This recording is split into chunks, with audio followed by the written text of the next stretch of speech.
আরেকটা কথা বলি, দেখুন মাদক নিয়ে একটা কথা বলি, শুনুন। আপনাদের কি কখনো গায়ে কখনো ফোড়া হয়েছে? কার কার গায়ে ফোড়া হয়েছে বলি, হাত তুলুন। আচ্ছা, কেমন ব্যথা? ফোড়া ফেটে গেলে কি বের হয়? রক্ত আর পুঁজ বের হয়, তাই তো? একটা হাদিস পড়েছি, রাসূলুল্লাহ সাল্লাল্লাহু আলাইহি ওয়াসাল্লাম বলেন সাল্লাল্লাহু আলাইহি ওয়াসাল্লাম, যে জাহান্নামে আমাকে মেরাজের রাতে জাহান্নাম দেখানো হয়েছে। মেরাজের রাতে আমাকে জাহান্নাম দেখানো হয়েছে। তো সেখানে আমি দেখলাম যে কিছু মানুষকে এই জাহান্নামীদের রক্ত আর পুঁজ খেতে দেয়া হচ্ছে।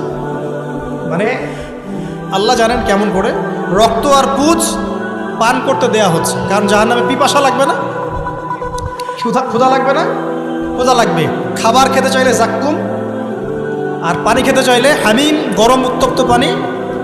আর যে রক্ত আর পুঁজ, রক্ত আর পুঁজের একটা মিশ্রণ খেতে দেওয়া হচ্ছে। তো নবী সাল্লাল্লাহু আলাইহি ওয়াসাল্লামকে সাহাবীরা পরে জিজ্ঞাসা করলেন, ইয়া রাসূলুল্লাহ, কোন পাপের কারণে তাদেরকে এই শাস্তি দেওয়া হচ্ছে?